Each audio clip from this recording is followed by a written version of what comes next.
झा और आप देख रहे हैं आज तक। इस वक्त की बड़ी खबर आपको बता दें, पुडुचेरी में विधानसभा चुनाव से ठीक पहले बड़ा फेरबदल हुआ है।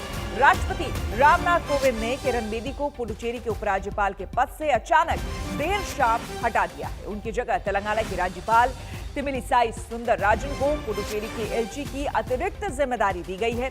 आपको बता दें कि दूसरी तरफ राहुल गांधी आज पुडुचेरी दौरे पर जा रहे हैं। उनके दौरे से पहले कांग्रेस को भी बड़ा झटका यहां लगा है। कल देर शाम एक और कांग्रेस विधायक ने इस्तीफा दे दिया है। कांग्रेस विधायकों के इस्तीफे के बाद पुडुचेरी सरकार अल्पमत में आ गई है। अब विपक्ष मुख्यमंत्री से इस्तीफे की मांग कर रहा है।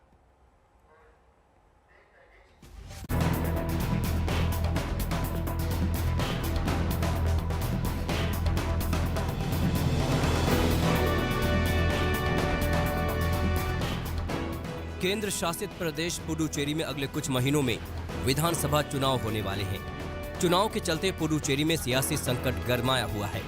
इन सब के बीच किरण बेदी को उपराज्यपाल पद से हटा दिया गया है।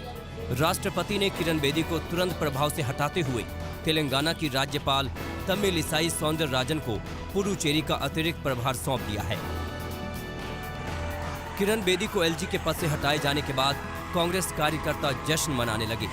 हाथों में पार्टी के झंडे लेकर सड़क पर उतर गए, खुशी से झूमने लगे।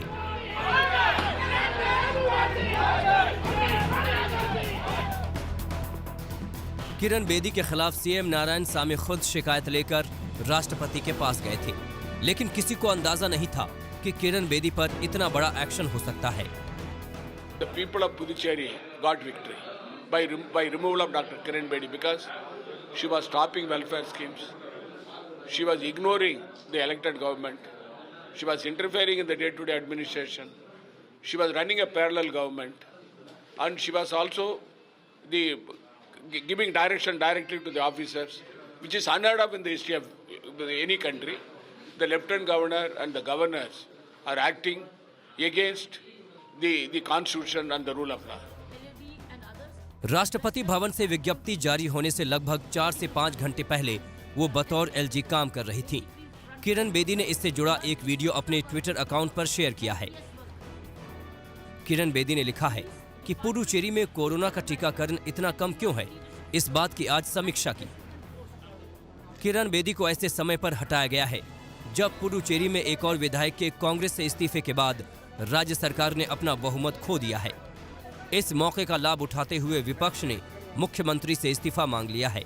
हालांकि नारायणसामी ने विपक्ष की मांग को खारिज करते हुए बहुमत होने का दावा किया। As far as the MLS issues are concerned, our government has got the majority, and we will do whatever the constitution says when the issue comes. दरअसल कामराज सीट से कांग्रेस विधायक ए जॉन कुमार ने कल कांग्रेस सरकार से असंतोष का हवाला देते हुए अपने पद से इस्तीफा दे दिया। इससे पहले कांग्रेस विधायक मल्लदी कृष्णा राव, नमीचीवम और थिपिनादान अपना इस्तीफा दे चुके हैं। नमीचीवम और ई थिपिंदान बीजेपी का दामन थाम चुके हैं और माना जा रहा है कि ए जॉन कुमार भी जल्द ही बीजेपी में शामिल हो सकते हैं। पुडुचेरी की 33 सदस्यीय विधानसभा में कांग्रेस के 4 विधायकों के इस्तीफे और एक को पार्टी से निकालने के बाद अब संख्या 28 रह गई है और नारायणसामी सरकार अल्पमत में आ गई है। ऐसे में अब पक्ष और विपक्ष दोनों के पास 14-14 विधायक हो गए हैं। कांग्रेस के 10, डीएमके के 3 और एक निर्दलीय विधायक के साथ सरकार अल्पमत में है। वहीं विपक्ष में एनआर कांग्रेस के साथ एआईएडीएमके के 4 और बीजेपी के 3 मनोनीत सदस्य हैं। केंद्र शासित राज्य में बने इस सियासी संकट के बीच आज राहुल गांधी पुडुचेरी में हैं। राहुल पुडुचेरी के सोलाई नगर में मछुआरों को संबोधित करेंगे। इसके बाद फिर वो यहां के भारतीदासन गवर्नमेंट महिला कॉलेज में छात्राओं के साथ संवाद करेंगे और फिर एक रैली कर पार्टी के लिए चुनावी समीकरण साधने की कवायद करेंगे। देश के जिन 5 राज्यों में चुनाव होने हैं उसमें पुडुचेरी इकलौता राज्य है जहां पर कांग्रेस सरकार में है। ऐसे में चुनाव से ठीक पहले विधायकों का मुंह भंग होना राहुल के लिए बड़ी चुनौती है। पुडुचेरी से प्रमोद माधव के साथ आज तक ब्यूरो। भारत के खिलाफ टूलकिट वाली साजिश में कौन कौन से लोग शामिल हैं, कौन कौन सी विदेशी ताकतें लगी हुई हैं, भारत से दुश्मनी निकालने में क्या पाकिस्तान भी इसमें जुटा हुआ था? टूल किट को तैयार करने वालों का पाकिस्तान की खुफिया एजेंसी आईएसआई से क्या कोई कनेक्शन है? टूल किट केस में नए इन्वेस्टिगेशन के बारे में विस्तार से आपको बताते हैं।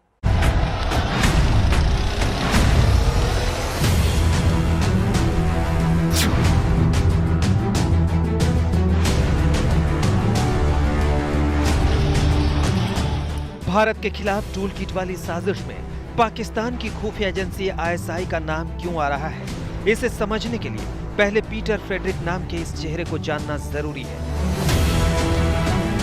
पीटर फ्रेडरिक का नाम टूल किट डॉक्यूमेंट में आया है। ये मलेशिया में रहता है और भारत के खिलाफ प्रोपेगेंडा वॉर चलाता है। पीटर फ्रेडरिक का बैकग्राउंड ये भी है कि वो उन खालिस्तानी आतंकियों से भी जुड़ा है जो खालिस्तानी पाकिस्तान नेपाल रखे हैं और जिनके जरिए आईएसआई की K2 डेस्क यानी कश्मीर खालिस्तान डेस्क से एंटी इंडिया एजेंडा चलता है। इन्हीं में से एक नाम भजन सिंह भिंडर का है जो पीटर फ्रेडरिक का साथी है और जिसके साथ ही पीटर फ्रेडरिक की तलाश 2006 से भारत को है। इंडियन सिक्योरिटी एस्टैब्लिशमेंट इनको जानता है 2005-6 से। इनका नाम उभरा था, एक भजन सिंह भिंडर साहब हैं, BS भिंडर एलियस इकबाल चौधरी, जो आईएसआई की K2 डेस्क के बहुत पुराने प्रोपोनेंट रहे। उनके साथी होने की वजह से इनका नाम 2006-7 से इंडियन सिक्योरिटी एजेंसीज के रडार पे रहा है। पीटर फ्रेडरिक का नाम किसान आंदोलन पर भारत विरोधी टूल किट में कैसे और क्यों आया, इसे भी बहुत ध्यान से समझने की जरूरत है। टूल किट डॉक्यूमेंट को जिन ताकतों ने तैयार किया था, उन्होंने इसे बहुत सोच समझ कर बनाया था। इसमें विस्तार से तय किया गया था कि आंदोलन में कब कब क्या क्या करना है, कौन से दिन कौन से हैशटैग से क्या ट्रेंड करवाना है, किस टैग से करना है, किससे फॉलो करना है। टूल किट में रिसोर्स पर्सन के तौर पर जिन जिन लोगों को फॉलो करने को कहा गया था, उसमें मीडिया, फैक्ट चेकिंग और एनजीओ से जुड़े लोगों के नाम थे। इन्हीं रिसोर्स पर्सन के तौर पर एक नाम पीटर फ्रेडरिक का भी था। ये तो साफ है कि टूल किट खालिस्तानी समर्थकों के इशारे पर बनी। इसमें खालिस्तानी समर्थक एमओ धालीवाल और पोएटिक जस्टिस फाउंडेशन का नाम आ चुका है, लेकिन टूल किट डॉक्यूमेंट में पीटर फ्रेडरिक का नाम भी था, जिसका कनेक्शन आईएसआई के पाले खालिस्तानियों से है। इसीलिए पड़ताल करना जरूरी है कि क्या दिशा, निकिता, शांतनु सिर्फ मोहरे थे, असली किरदार कोई और है। प्रश्न सिर्फ ये है कि पीटर फ्रेडरिक का नाम एज अ रिसोर्स पर्सन इस पर्टिकुलर टूल किट में क्यों डाला गया? क्या ये मोह धालीवाल के कहने पर डाला गया या दिशा, निकिता एंड बाकी सबका इनसे कोई डायरेक्ट कनेक्शन भी है एंड थ्रू इनके BS भिंडर से कोई डायरेक्ट कनेक्शन है? So that is a matter of investigation which we expect to find out in the coming days. ये भारत के खिलाफ कितनी बड़ी विदेशी साजिश थी, कौन कौन लोग इसमें शामिल थे? जैसे जैसे जांच का दायरा बढ़ रहा है, नए नए चेहरे सामने आ रहे हैं। नया नाम कनाडा की रहने वाली अनीता लाल का भी आया। अब नया किरदार सामने आया है अनीता लाल का। अनीता लाल कनेडियन मूल की महिला है। एमओ धालीवाल खालिस्तानी समर्थक की बेहद करीबी मानी जाती हैं। साथ ही साथ पोएटिक जस्टिस फाउंडेशन की को फाउंडर मेंबर भी हैं। दिल्ली पुलिस सूत्रों के मुताबिक 11 जनवरी को जो जूम मीटिंग हुई थी, उसमें अनीता लाल भी शामिल है। साथ ही साथ टूल किट को जो क्रिएट किया गया था, उसकी one of the mastermind Anita Lal भी हैं। अनीता लाल उस जूम मीटिंग में भी शामिल थी, जो जूम मीटिंग खालिस्तानी संगठन PJF ने 11 जनवरी को की थी और जिसमें किसान आंदोलन पर टूल किट तैयार करके भारत विरोधी बड़े ग्लोबल प्रोपेगेंडा को फाइनल किया गया था।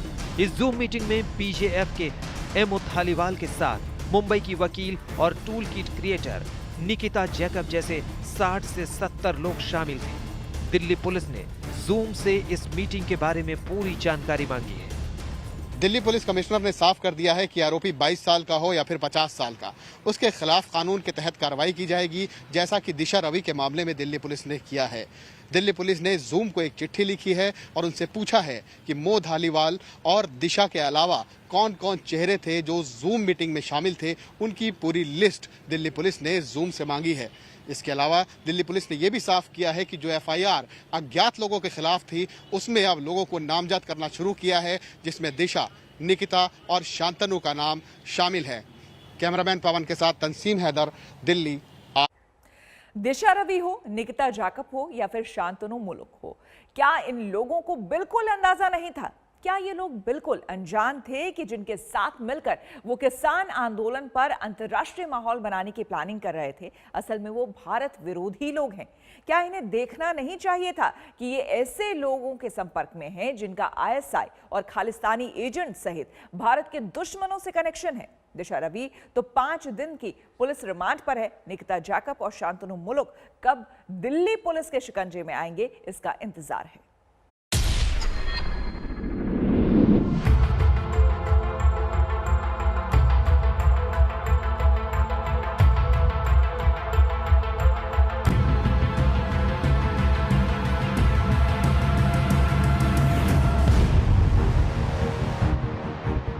निकिता जैकब और शांतनु मुलुक टूलकिट केस की जांच में ये दो चेहरे बहुत अहम हैं और इन दोनों के खिलाफ गैर जमानती वारंट हैं। पिछले 2 दिन से ये दिल्ली पुलिस से बचने के लिए कानूनी दांवपेच में जुटे हैं। बॉम्बे हाईकोर्ट की औरंगाबाद बेंच ने शांतनु मुलुक को 10 दिन की ट्रांजिट अंतरिम जमानत दे दी है और निकिता जैकब की अर्जी पर बुधवार को बॉम्बे हाईकोर्ट फैसला सुनाएगा। तब तक निकिता के खिलाफ पुलिस कोई कार्रवाई नहीं करेगी। टूलकिट मामले में आरोपी बताए जा रहे शांतनु मुलुक, इनको आज औरंगाबाद खंडपीठ ने 10 दिन का ट्रांजिट एंटीसिपेटरी बेल मंजूर किया है। उन्होंने मेरिट पे कोई भी भाष्य नहीं किया है और सिर्फ उनके कॉन्स्टिट्यूशनल राइट्स है टू सेफगार्ड हिज लिबर्टी, इस ग्राउंड पे उनको 10 दिन का ट्रांजिट एंटीसिपेटरी बेल दिया। ये बिल्कुल सरासर झूठ है। रात के 11 बजे तक दिल्ली पुलिस निकिता के घर पे थे, उसके सारा सब कुछ गैजेट्स वगैरह सब जब्त कर लिया गया था। पंचनामा में उनका खुद का सिग्नेचर्स है, पंचनामा इज ऑलरेडी ऑन रिकॉर्ड, उनका खुद का सिग्नेचर्स है। नेक्स्ट डे वो खुद एक वकील है, उसको पता है कि उसके राइट्स क्या है, उसको पता है कि प्रोसीजर लॉज क्या होते हैं। As a matter of right next day वो बॉम्बे हाईकोर्ट की अदालत खुद आई थी अपना बेल एप्लीकेशन फाइल करने के लिए। तो ये मैटर जो है, ये मुद्दा जो है, जो वो एब्सकॉन्डिंग है कि उसने कोऑपरेट नहीं किया, सरासर गलत है। निकिता जैकब और शांतनु दोनों पर आरोप है कि ये खालिस्तानी समर्थकों के साथ संपर्क में थे और उनके इशारे पर वो टूलकिट गूगल डॉक्यूमेंट क्रिएट किया था, जिसे दिशा रवि ने ग्रेटा थनबर्ग को भेजा था और जो ग्रेटा से लीक हो गया था। शांतनु मुलुक के बनाए ईमेल अकाउंट से टूलकिट गूगल डॉक्यूमेंट क्रिएट किया गया था। इसे निकिता जैकब और दिशा रवि ने एडिट किया था और फिर इसे आगे अलग अलग ग्रुप्स में शेयर भी किया गया था। ग्रेटा थनबर्ग के ट्विटर अकाउंट से लीक होने के बाद जब टूलकिट डॉक्यूमेंट की जांच दिल्ली पुलिस की साइबर सेल ने शुरू की तो इसके तार बेंगलुरु की पर्यावरण एक्टिविस्ट दिशा रवि, मुंबई हाई कोर्ट की वकील और एक्टिविस्ट निकिता जैकब, महाराष्ट्र के बीट के इंजीनियर और एक्टिविस्ट शांतनु मुलुक से जुड़े मिले।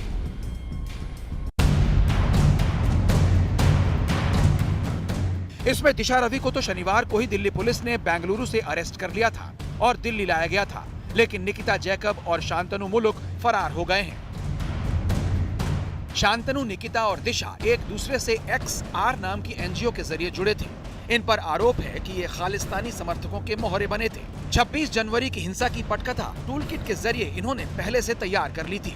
शांतनु 20 से 27 जनवरी तक दिल्ली के टीकरी बॉर्डर पर किसानों के आंदोलन में भी था। टूलकिट को बनाने वाले किरदारों में से एक किरदार शांतनु को लेकर बहुत बड़ा खुलासा हुआ है।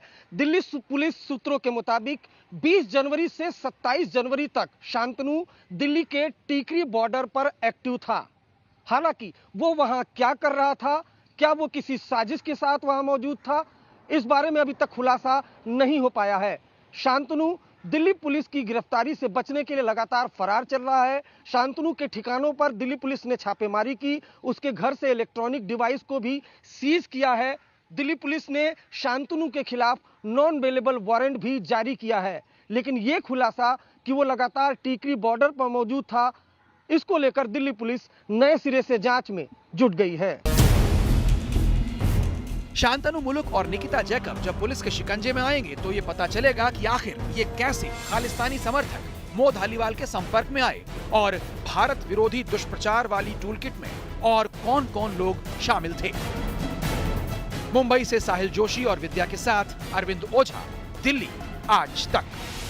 पहाड़ों की रानी शिमला समेत कुफरी इलाके में मंगलवार अचानक बर्फबारी हुई है। हालांकि आज बर्फबारी की कोई उम्मीद नहीं है क्योंकि पिछले कई दिनों से मौसम साफ चल रहा है।